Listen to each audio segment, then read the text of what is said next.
pagi semuanya. Perkenalkan saya Aurelia Jedawardani selaku moderator. Pertama, izinkan saya menyapa Kak Natali Kaskar selaku narasumber dan juga Kak Renata Bella selaku host. Saat ini, podcast adalah salah satu platform yang banyak diminati. Hal tersebut sejalan dengan visi podcast Harmoni Psikologi, yaitu menyebarkan dampak melalui psikologi. Podcast Harmoni Psikologi adalah wadah bagi para mahasiswa psikologi Universitas Merdeka Malang untuk menyebarkan pengetahuannya seputar psikologi. Melalui podcast ini, kami berharap dapat menyebarkan pesan dan informasi tentang psikologi, serta mengajak para pendengar untuk dapat lebih terbuka mengenai topik-topik seputar psikologi. Untuk sesi selanjutnya, saya serahkan kepada Kak Renata Bella selaku host. Terima kasih atas kesempatannya yang sudah diberikan kepada saya. Dan saya ucapkan selamat pagi ke Kak Natalika Sekar. Selamat pagi, Kak.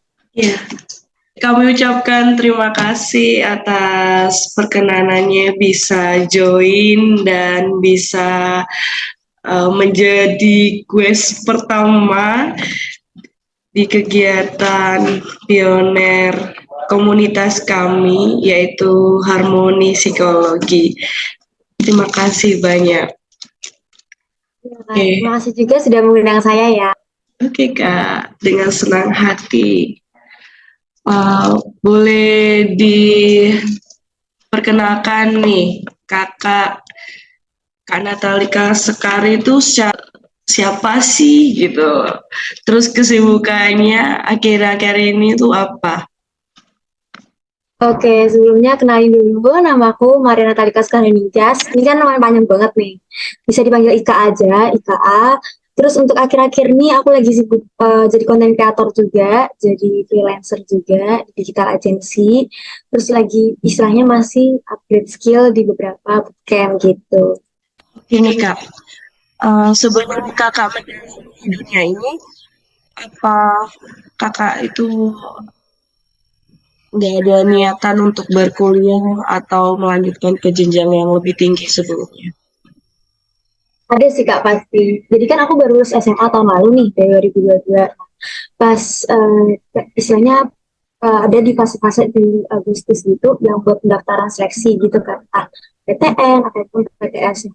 Dari situ sebenarnya itu kayak nggak lulus seleksi gitu kan, entah di UTBK atau dari SNMPTN, SBMPTN sampai mandiri pun juga kayak nggak lolos-lolos gitu kan. Terus kayak ya udah deh, coba di tahun ini aku nggak kuliah dulu aja gitu. Terus akhirnya memberanikan diri buat bisa gap year gitu. Terus pas gap year juga kayak memang apa istilahnya sebagai bentuk tanggung jawab aku juga karena aku milih gap year, jadi aku harus produktif kayak gitu, harus coba ini itu gitu selama gap year. Menarik banget nih Kak, karena kan sekilas saya pas melihat profil Kakak ini sangat inspiratif juga ya buat teman-teman di sana yang terkendala kuliah atau mungkin memang memilih untuk gap year. Dan di sini karena Talika Sekar itu bisa membagikan pengalaman atau sesuatu hal yang bisa menjadikan produktif untuk teman-teman yang mungkin memilih jalan yang sama seperti Kak Natalika Sekar. Mungkin kendala apa ya Kak untuk yang membuat Kakak terkendala tidak berkuliah terlebih dahulu? Bisa diceritakan sedikit mungkin. Oke, baik. Sebenarnya ini kayak biasa apa istilahnya dari kebanyakan orang juga. Jadi aku sulung dari 5 bersaudara. Kebetulan 4 adik-adik ini masih di sekolah semua, dan semuanya ini mostly di sekolah swasta juga gitu kan. Terus aku sebagai anak pertama juga sadar kalau misalnya untuk di jenjang kuliah ini tuh biayanya nggak sedikit gitu. Jadi makanya aku decide to gap year. Aku istilahnya menyiapkan diri dulu untuk kuliahnya lebih independen gitu. Aku memang rencananya kalau aku kuliah, walaupun sebenarnya orang tua nggak ada bilang kalau aku mas sama ayah nggak bisa nyekolahin sampai kuliah misalnya, enggak, mereka nggak bilang kayak gitu. Cuma memang dari aku sendiri decide untuk kuliah secara istilahnya mempersiapkan secara independen gitu untuk masalah finansial gitu Kak. Oh, keren banget nih. Nanti tujuannya bakal jadi woman independent gitu ya Kak? Nah. Iya. Mungkin bisa lebih dijelaskan lebih mendalam lagi nih. Gimana sih caranya atau strategi Kak Natalika ini bisa memanfaatkan waktu luangnya atau yang disebut kayak gap year ya untuk tidak melanjutkan kuliah terlebih dahulu biar lebih produktif, biar lebih bisa cuan ya kalau di era-era saat ini, apalagi di kalangan Gen Z. Ini berarti istilahnya produktif di GPR gitu ya, caranya gitu ya Kak? Oke. Boleh Jadi versi Kak Natalika deh. oke oke. Jadi pas selama istilahnya masih di fase-fase udah bisa tuh GPR setelah berbagai seleksi dan lain-lain gitu. Terus pas Agustus kok kayaknya tuh kayak gabut gitu loh Kak. Kan GPR kan banyak waktu luang, sekolah juga enggak, kerja juga enggak gitu kan. Pas itu belum kerja juga. Dari situ aku beberapa kali memang dari kelas 12 SMA, udah di SMA itu di akhir-akhir SMA, aku memang suka nih nonton produktivitas kayak self development, self improvement dan lain-lain gitu. Nah, terus akhirnya di Agustus itu mulai untuk coba sharing ke orang lain. Istilahnya sebenarnya buat ngisi waktu luang sih untuk jadi konten kreator. Karena sih istilahnya kayak buat konten itu kan sebenarnya butuh waktu yang banyak lah. Memang pas itu aku mulai coba bisa konten kreator tuh karena aku gabut gitu tadi pas gap year. Makanya aku gabutnya dengan sharing ke orang lain apa yang aku dapat dari SMA kelas 12 kemarin yang aku tonton, yang aku baca kayak gitu. Terus aku isi istilahnya aku juga punya mindset yang kayak aku tuh bahkan malah merasa bersalah gitu loh Kak. Kalau aku nggak produktif di hari itu kayak bener rebahan 24/7 tuh kayak bener rasanya overwhelmed bersalah kayak Ika kenapa kayak gini gitu. Terus makanya untuk istilahnya untuk mengurangi rasa bersalahku juga makanya aku benar-benar istilahnya pokoknya hari ini aku harus produktif, aku harus ngerjain ini itu gitu. Udah aku schedule juga makanya aku usahain di GBR ini benar-benar kayak udah apapun challenge-nya aku coba, apapun tantangannya aku coba, apapun walaupun aku belum pernah nyoba, kayak ya udah nggak apa-apa, udah coba aja, iya iya dulu aja gitu. Kayak sampai mengantarkan aku sampai sekarang ke sini gitu. Masalahnya berarti ini ya Kak, yang lebih penting niatnya ya dari pribadi masing-masing gitu. Iya, sekaligus menurutku mindset juga sih karena kan mindset kan yang ngebentuk kita gimana karakter kita gitu. Buat teman-teman yang lagi dengerin sesi ngobrol ini, jangan lupa ya mindset, mindset terus nih ya. Oke Kak, setelah Kakak udah terjun nih, udah mendalami di dunia content creator ya, eh, apa yang membuat Kakak lebih tertarik untuk mendalami dunia content creator ini? Kayak, oh iya, ya, pertama yang dari awal merasa bersalah, terus akhirnya membuat konten biar impactful, dan akhirnya Kakak mau mendalami di bidang ini, itu gimana Kak ceritanya? Untuk konten kreator sendiri tuh sebenarnya kayak istilahnya memang aslinya iseng aja gitu sih Kak. Soalnya kan dari yang aku bilang tadi SMA kelas 12 akhir-akhir gitu kan setelah ujian pulang sekolah udah gak ngapain gabut juga kan. Makanya dari situ aku suka selipin bacaannya kayak self improvement, putaranku juga yang agak berat dikit gitu. Terus dari situ beberapa teman misalnya aku kan suka koleksi alat-alat kayak tools-tools produktivitas gitu yang menunjang productivity dan lain-lain gitu. Dari situ teman-teman entah sahabat atau teman sekelas tuh awalnya nanya tips-tipsnya gimana sih Ika gitu atau terus rekomendasinya kayak gimana sih. Nah dari situ aku coba kayak yaudahlah di Agustus karena aku juga gabut aku coba sharing untuk ke istilahnya ke audiens yang lebih luas. Nah dari situ kok feedback dari masyarakat kok bagus, makanya aku dari situ lanjutin. Terus untuk being content creator juga aku merasa bahwa aku walaupun gede aku bisa impact, aku bisa memberikan manfaat juga untuk orang lain ternyata walaupun sebenarnya nggak se-impactful content creator lainnya tapi aku merasa di situ ada manfaat untuk orang lain gitu. Menarik dan keren banget sih Kak. Ya nyatanya berdampak sampai di Malang ya. Sampai nyampe di Malang loh kontennya Kak Natalika sekarang. Iya nih, waduh waduh. Iya, Berarti konten ide konten creator ini berawal dari gabut Kak?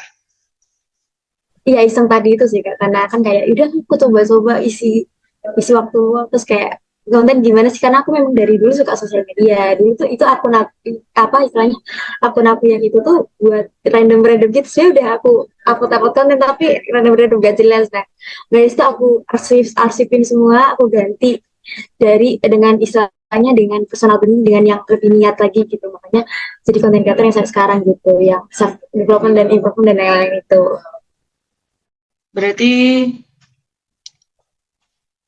ide-idenya sangat apa ya Kak? Berarti dari hal kegabutan, dari hal-hal yang membuat Kak Natalika itu merasa jenuh awalnya ya, terus menjadikan konten. Lah, konten secara spesifik Kak Natalika ini lebih banyak membahas atau specifically itu bahas konten apa sih Kak? Bisa dijelaskan untuk teman-teman yang lagi dengerin ini. Oke nih, bisa sekali nanti bisa follow gitu kali ya. Promosi. Jadi TikTok aku namanya @natalika_sekar, itu kontennya itu tentang mostly self improvement, self development, terus digital marketing, tentang marketing dan bisnis karena aku pribadi juga orangnya suka cuan, suka bisnis gitu. Terus aku juga suka tentang bahas tentang personal branding gitu, entah di LinkedIn ataupun di TikTok, karena kan aku juga istilahnya personal branding di LinkedIn juga, dan itu worth gitu. Aku mau bagi sharing-sharing tentang LinkedIn gitu di TikTok aku.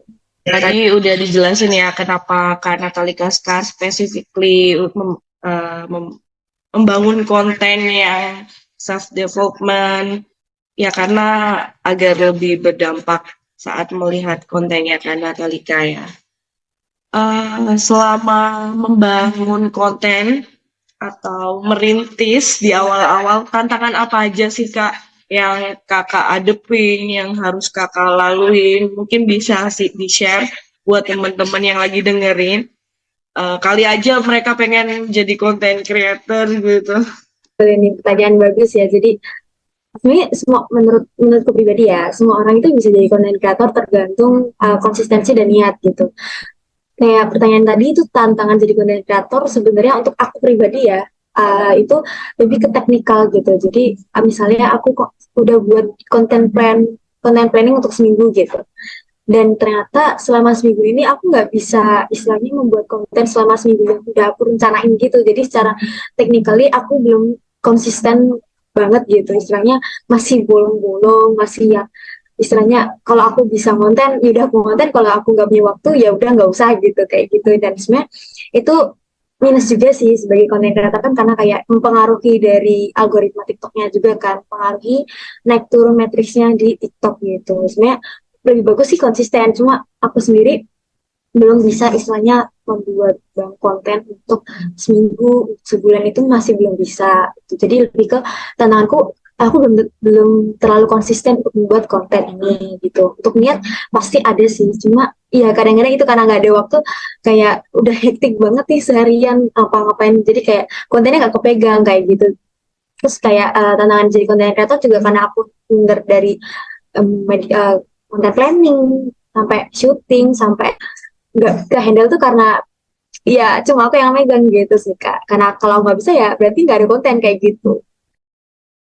Butuh manajemen ya Kak. Kalau Iya udah banyak followers jadi. benar. Oke.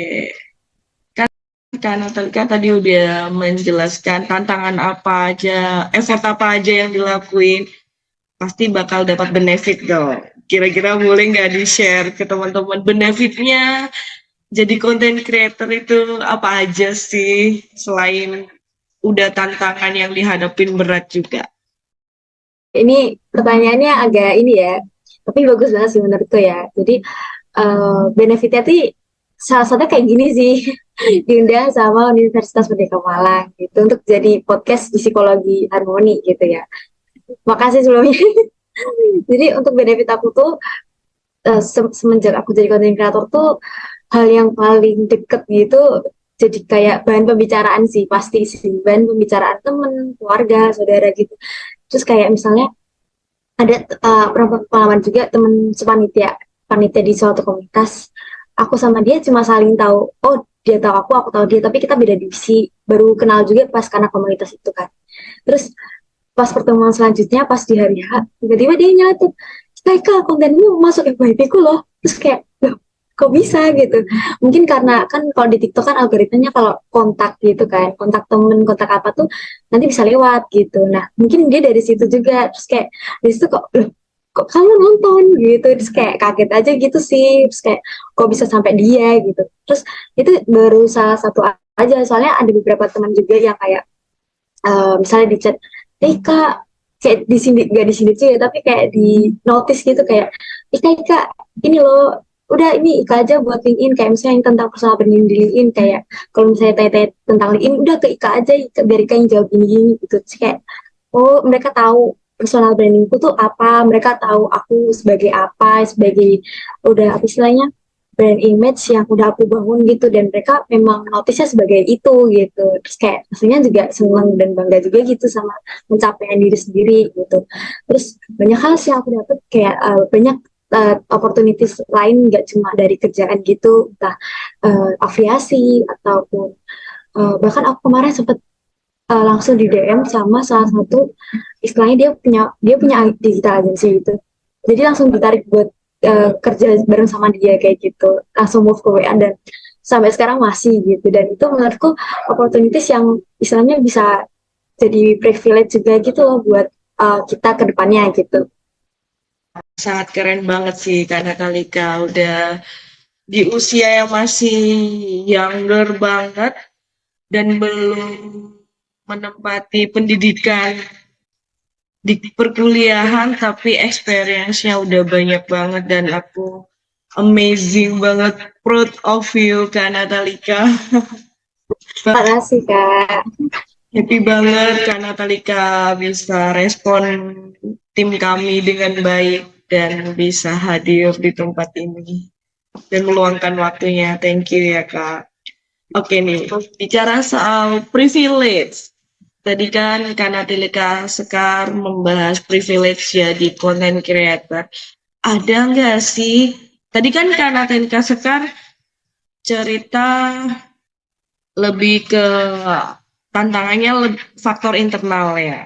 Dari faktor eksternal nih Kak, pernah nggak sih ada masalah di platform media sosial kayak mungkin cyberbullying, misal cyber hate, ih kok kontennya gini-gini aja, atau misal dapat komen, likes yang mengarah ke negatif gitu Kak.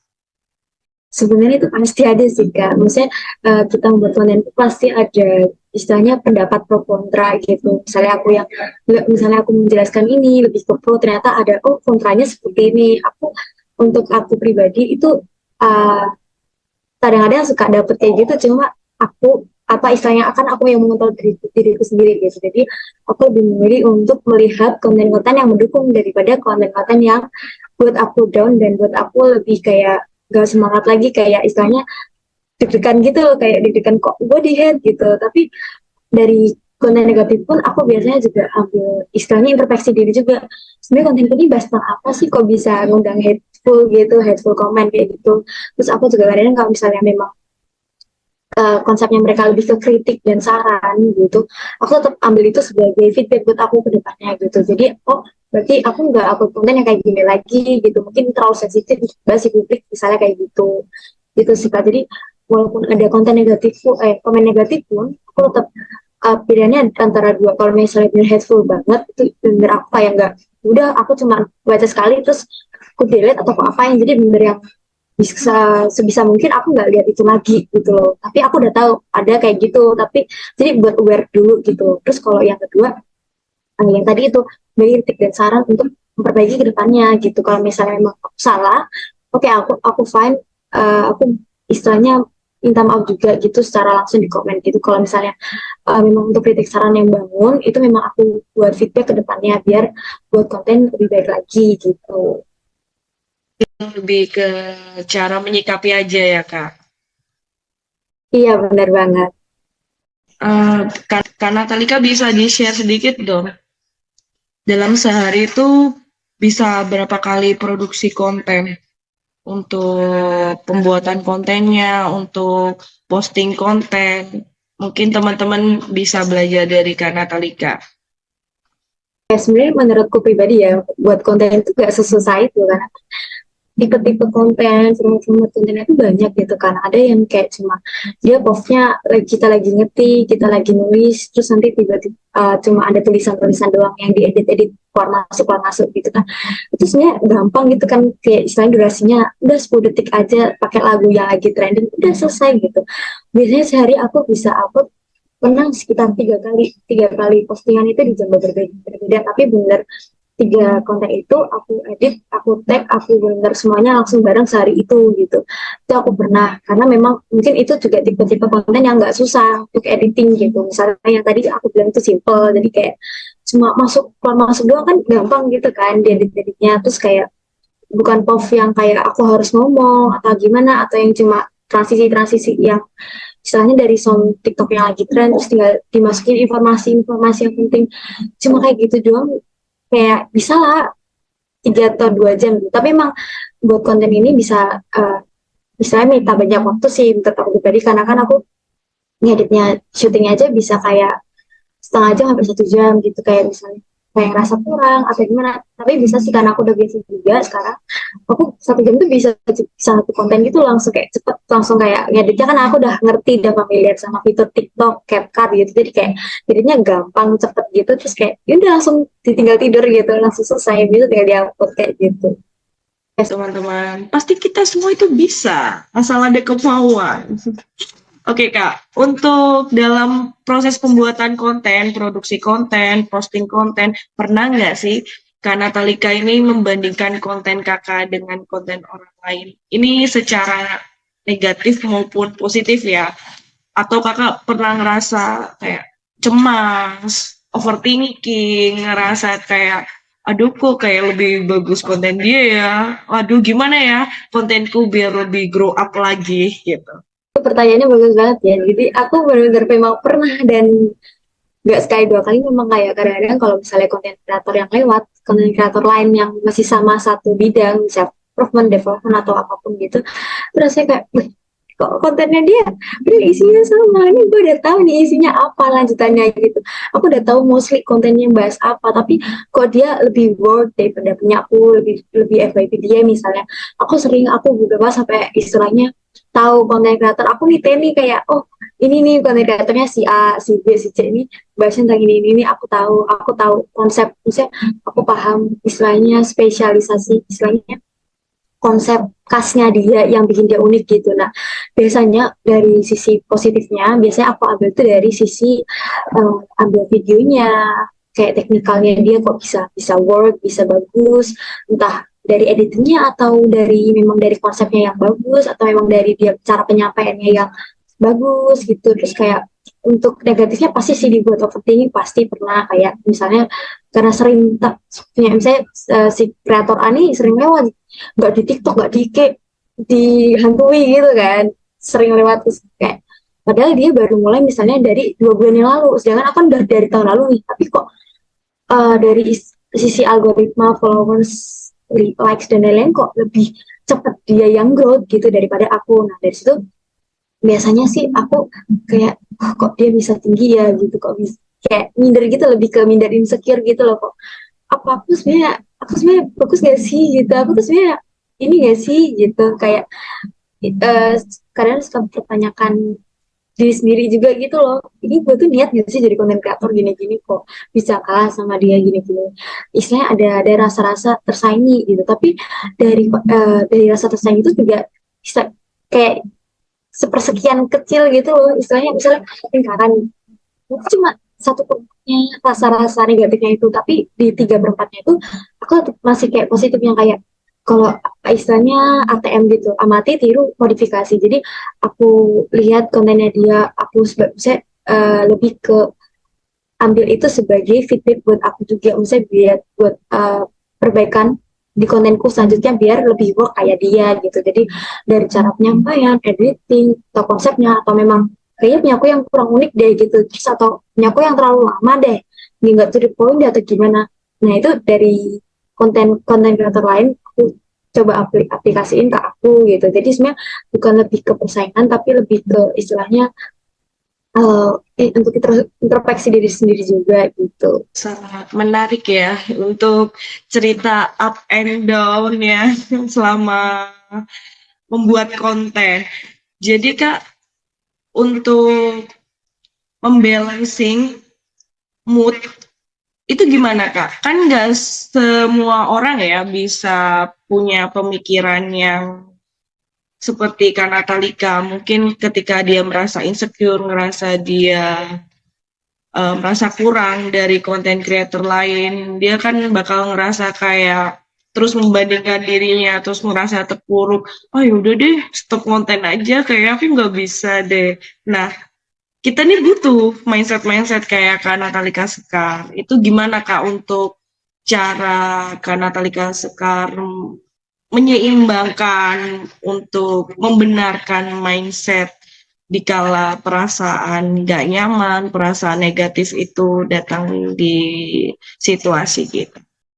Oke, jadi untuk istilahnya bangun mindset ini tuh sebenarnya dari apa yang kamu baca dan apa yang kamu tonton sehari-hari gitu. Sebenarnya uh, kayak karena aku itu istilahnya secara repeat lagi, aku ulangin lagi habit itu, aku benar-benar sampai sering istilahnya kayak youtuber Agus Leo Halim, kita Safitri Devi, atau misalnya 1% ataupun apa gitu. Aku dulu SMA sering aku sambil multitasking sambil ngerjain ini itu aku dengerin sering dengerin podcast, sering dengerin Najwa Shihab dan Mata Najwa dan lain-lain juga kayak itu aku ulangi secara repeat, secara nggak langsung itu bangun apa istilah mindsetku sendiri kayak aku oh ternyata mindset artis-artis tokoh-tokoh istilahnya influencer-influencer di sana tuh seperti ini, mindset mereka seperti ini. Jadi dari mereka aku aplikasiin ke aku sendiri dengan caraku sendiri dan sampai sekarang itu yang berhasil buat karakter aku buat kayak walaupun kayak tadi misalnya contohnya kayak Geber gitu kan, mostly mungkin sebagian orang Geber kayak ya udah gabut rebahan atau mungkin iya kerja, aku juga kerja dulu terus kayak uh, misalnya tidak nggak produktif gitu kali ya. Nah tapi dari Geber itu aku juga kayak karena dari mindset tadi bekal dari bacaan tontonan yang aku baca yang aku repeat aku ulangi sekali berkali-kali sampai jadi habit itu bikin aku tahu dan paham istilahnya kayak jalan itu mau kayak mana karena aku udah paham, aku udah belajar dari pengalaman mereka gitu. Jadi daripada aku mengalaminya karena mereka sudah mengalami, aku belajar dari mereka yang sudah mengalami gitu. Aku belajar dari senior, aku belajar banyak dari pengalaman-pengalaman mereka yang sudah mereka lalui dan dari pengalaman itu pasca aku sendiri jadi kayak aku ngerti di umur 18 aku harus kayak gimana, di umur 19 aku harus kayak gimana, bahkan di umur 25 tahun lagi aku udah paham aku harus kayak gimana, kayak aku punya goals sampai di umur 25 sampai 30 aku udah punya gitu.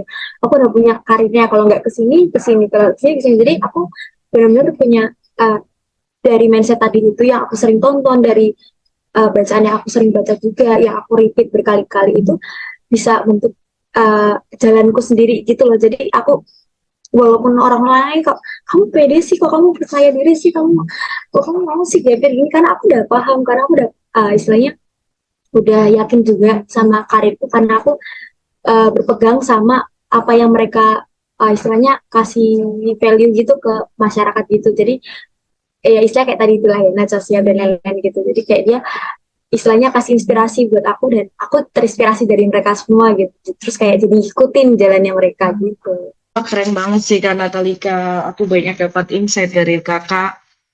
Berarti quarter life crisis ini pencarian jati diri nggak berlaku ya di Kak Natalika?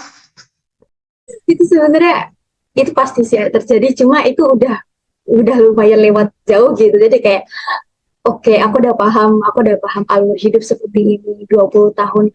Biasanya kan tadi quarter life crisis kan biasanya di umur 20 tahunan gitu. Bahkan sebelum aku 20 tuh aku udah kayak nih hidupku mau berubah kemana sih? Dulu aku tanyakan itu, tapi sekarang aku udah kayak udah paham. Aku tahun depan mau ngapain, aku 2 tahun lagi mau ngapain, aku udah paham karena aku udah punya goals itu tadi yang udah aku bangun, udah aku pokoknya aku pikir istilahnya kalau aku punya mimpi, aku pernah juga nonton gitu, kalau punya mimpi udah jangan salah udah pikirin yang liar, entah mustahil ataupun misalnya aku jadi presiden misalnya, jangan memberhentikan pikiran liarmu walaupun itu sebenarnya cuma gak ya istilahnya mustahil gitu, tapi menurutku itu bisa jadi start yang bagus gitu untuk manifesting hal-hal baik lagi ke depan. Menarik banget. Rel, dengerin Rel, kamu yang masih semester 1, maba-maba ini ya, harus punya tujuan, goals, biar nggak bingung, aku mau kemana ya ntar gitu. Kayaknya itu sih yang aku rasain sekarang ya di mahasiswa akhir. Thank you Kak Natalika untuk insight-nya. Tadi kita udah breakdown jauh banget kekurangan, kelebihan, tantangan apa aja menjadi content creator. Untuk Kak Natalika Sekar sendiri nih, setelah mendalami dunia content creator, udah masuk di dunia kerja, apa ada timbul keinginan dalam hati untuk melanjutkan pendidikan atau berkuliah gitu Kak? Ini sebenarnya jadi lebih ke jadi pertanyaan setiap hari gitu sih, kayak kuliah nggak ya gitu. Dari tahun ini aku juga udah saya coba UTBK lagi, tapi mungkin memang juga masih kurang beruntung sampai ujian mandiri, karena kayak aku agak dulu udah bisa universitas ini nih. Dia menolak aku terus gitu dari tahun lalu gitu, tapi yaudahlah, mungkin memang dia tidak bisa aku. Makanya aku untuk rencana kuliah sih melihat situasi dan kondisi sih, sebenarnya untuk dari tahun lalu aku pengen kuliah tahun ini gitu. Di Juli Agustusnya aku udah masih sibuk-sibuk cari universitas gitu, tapi berkaca dari apa yang sudah aku alami, opportunities yang datang dan lain-lain di tahun ini, tepatnya di Juli Agustus ini, aku merasa kayak kok kayaknya nggak bisa ya, tidak memungkinkan untuk kuliah karena terlalu sibuk, terlalu rame gitu, jadwalnya trafiknya terlalu banyak gitu. Jadi mau coba ya kuliah lagi, rencananya di tahun depan di 2024 gitu, tapi di Januari. Kelamaan kalau masih Juli gitu, jadi kayak mau coba yang ambil yang kuliah yang online, jadi bisa aku sambil kerja online, bisa aku kuliah online juga gitu, jadi bisa disambi. Sibuk ya, takutnya crash, tambah nggak fokus, tambah olek dua-duanya nanti. Bener-bener yang ada aku malah malah ini lebih tipes di rumah. Betul, kesehatan nomor 1. Oke Kak, tadi kan kita juga udah ngulik nih, nyenggol-nyenggol seputar pertanyaan. Gimana sih mengisi waktu luang di saat-saat mungkin teman-teman yang memilih untuk gap year atau untuk memilih fokus kerja dulu, tapi nantilah untuk melanjutkan pendidikan. Bisa nggak Kakak kasih poin-poin garis besar aja untuk teman-teman agar memulai hari-harinya menjadi produktif? Jadi sebenarnya menurut pribadi lebih kan, karena tadi aku dari tadi juga bilang mindset gitu kali ya, sampai sampai pusing gitu deh ngomongin mindset dulu. Sebenarnya untuk jadi gap year itu, hal pertama tuh bangun dari kasur, terus rencanain hari itu mau ngapain, kalau bisa produktif. Sama sih kayak tadi mindset. Jadi produktif di gap year itu sebenarnya nggak mudah, karena sih memang banyak tantangannya, banyak kayak iya aku bisa nih sekolah gitu, ternyata setelah aku lulus SMA kan kayak aku sekolah mulu kan, terus pas tiba-tiba lulus kan nggak terikat dari peraturan apapun gitu. Nah itu istilahnya freedom banget, bebas banget gitu. Dari situ kamu harus buat batasan-batasan tertentu tentang sosial media, atau tetap tetap kamu punya batasan itu gitu. Itu untuk membantu, tapi tetap tetap membantu kamu karaktermu gitu ke depannya. Jadi misalnya kayak batasan misalnya sosial media, oh ya udah tetap segini aja, berapa jam dalam sehari gitu untuk sosial media, tetap kamu biar tetap produktif gitu untuk menjalani hari-harimu, kayak hari-hari efektif kamu pas dulu sekolah kayak gitu.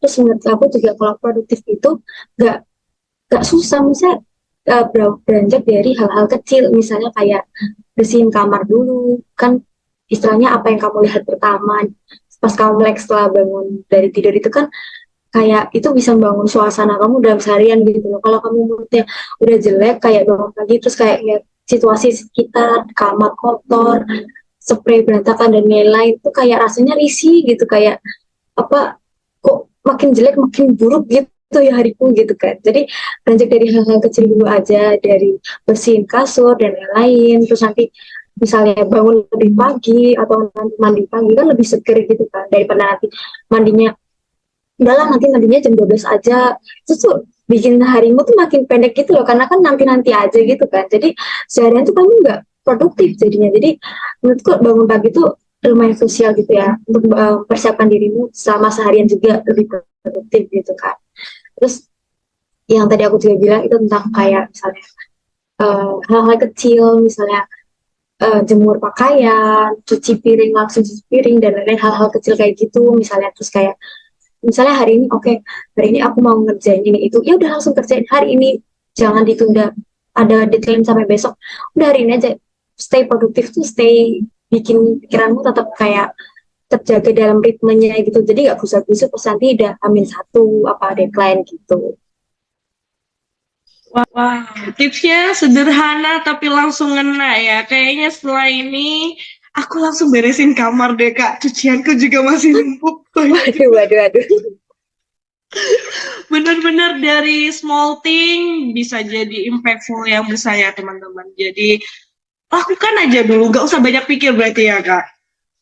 Bener-bener mau workout Oke. mau apa kan itu kan hal kecil gitu kan. Sebenarnya orang orang mau workout itu kan cuma karena malas capek gitu, malas merasakan feeling rasa capeknya, rasa keringetan dan lain-lain. Sebenarnya itu kalau misalnya udah kamu lagi di ruang tamu buka laptop, style workout apa-apa, udah langsung nyalain aja, kamu sambil pencet play itu kamu sambil gerak juga, itu kan gak usah mikir tuh tiba-tiba 5 menit kemudian 10 menit kemudian oh aku udah workout ya tadi gitu, kayak gak kerasa gitu. Teman-teman, berarti lakuin aja dulu, jangan banyak pikir. Ini note juga buat aku, Kak. Thank you ya for remindernya. Gak kerasa nih, udah aduh di penghujung acara, saking serunya banget sama Kak Natalika. Banyak banget sih sebetulnya yang pengen kita ulas lagi, tapi itu tadi sudah mewakili ya untuk tips and trick buat teman-teman. Untuk yang terakhir nih, Kak, pesen atau tips deh buat teman-teman yang pengen memulai bermain sosmed untuk menjadi content creator. Apa dari Kak Natalika sekam ini? Kan banyak nih teman-teman yang nggak pede atau ngerasa takut nih di lingkungan sekitarnya, bahkan orang-orang terdekatnya. Aduh, nanti aku dibilang apa ya, sok ngerti, selebgram lah gitu kan. Ketakutan-ketakutan kayak gitu. Tips and trick dari Kak Natalika gimana? Sebenarnya kita nggak bisa mengontrol apa yang bukan kendali kita gitu sih, aku lebih kayak gitu. Jadi kontrol apa yang bisa kamu kendaliin, kontrol apa yang kamu tonton, kontrol apa yang kamu baca, kayak yang tadi misalnya hateful comment dan lain-lain tuh udah pedulin aja masa bodoh. Kayak aku dari gap year pun, semenjak aku di set gap year pun, kayak pas ketemu saudara lebaran kayak Natalan atau gimana gitu kan pasti ditanya-tanya tuh, nanti ini kuliah lagi di kuliah di mana, lanjut kuliah di mana dan lain-lain itu. Aku dengan rasa hati dan mantap gitu, oh aku gapir tahun ini, oh beli uti gitu. Tapi mereka juga kayak walaupun mukanya kayak langsung kayak apa sih, kok ini orang gapir gitu, terus kayak kok malah bangga gitu, dengan bangga ngomong gapir gitu. Tapi kayak aku tetap kayak memang dari dulu aku istilahnya memang punya mindset juga masa bodoh gitu, kayak kalau selagi aku nggak merugikan kamu ya udah gitu, terus gue harus ngapain gitu, tuh nggak peduli apa omongan lu gitu. Entah temen yang hateful, entah dulu kayak memang ada misalnya temen sekelas seangkatan yang memang gak suka sama aku dan lain-lain, itu kan kayak udah stay stay biarin mereka tetap ngomongin kamu di belakang, karena itu memang posisinya mereka di belakang kita gitu. Aku cuma mikirin kayak gitu, jadi kayak kontrol apa yang bisa kamu kontrol gitu, selagi kamu bisa kontrol uh, dirimu sendiri, moodmu sendiri, terus kayak apa yang akan kamu lakuin ke depannya itu kan kita yang bisa kontrol nih. Misalnya kita kayak mau desain, oh aku hari abis ini mau ngapain ya, aku mau ini deh, mau cari kursus deh, mau cari sertifikat, kan kita yang bisa kontrol. Nah, aku lebih ke kontrol apa yang bisa aku kontrol dengan hal-hal yang lebih positif dan produktif gitu. Untuk teman-teman gap year yang misalnya masih ragu, kayak misalnya juga kayak kan dari pengalaman itu juga, aduh aku secara nggak langsung kayak berat hati memutuskan untuk gap year gitu, it's okay.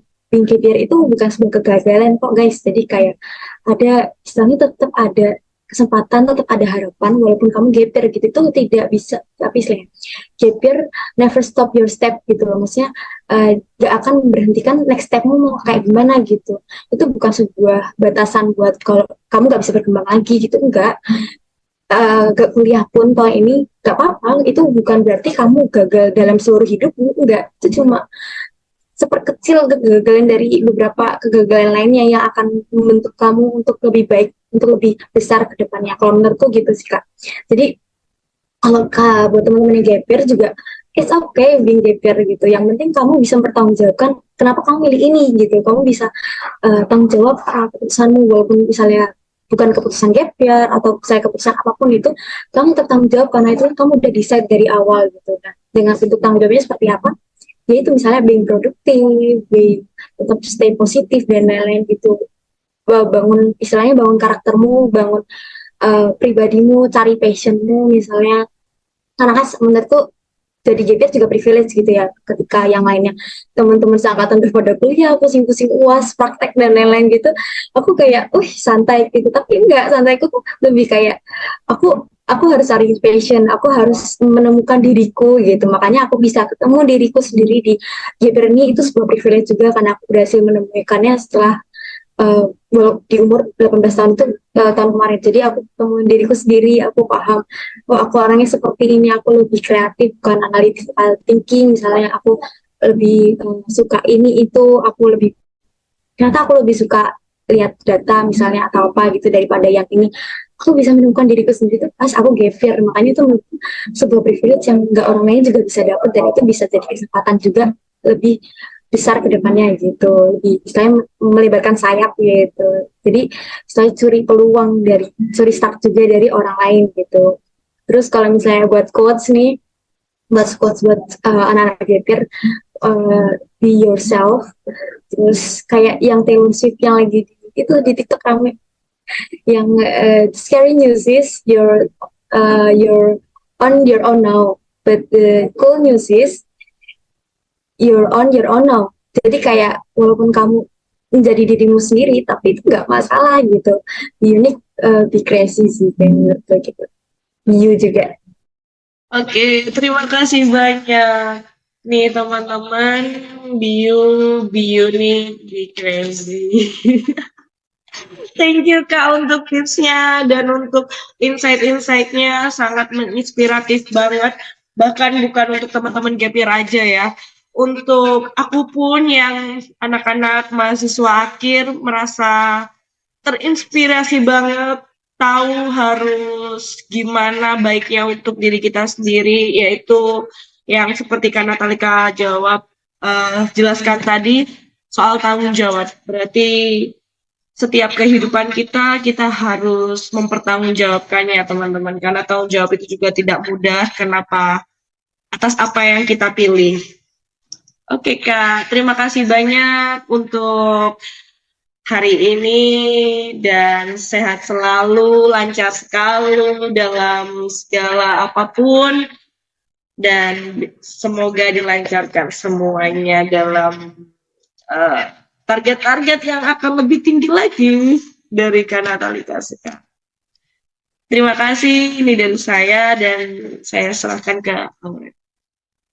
Semuanya seru banget nih tadi kita bicarain tentang hal tersebut. Oke.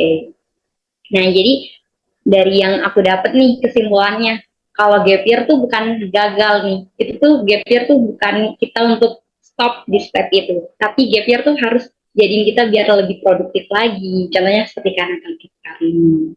Oke. Baik, terima kasih. Saya tutup. Saya ucapkan terima kasih kepada Kak Natalika Skar sebagai narasumber dan juga Kak Renata Bella sebagai host. Terima kasih atas waktunya. Saya akhiri. Selamat pagi semuanya.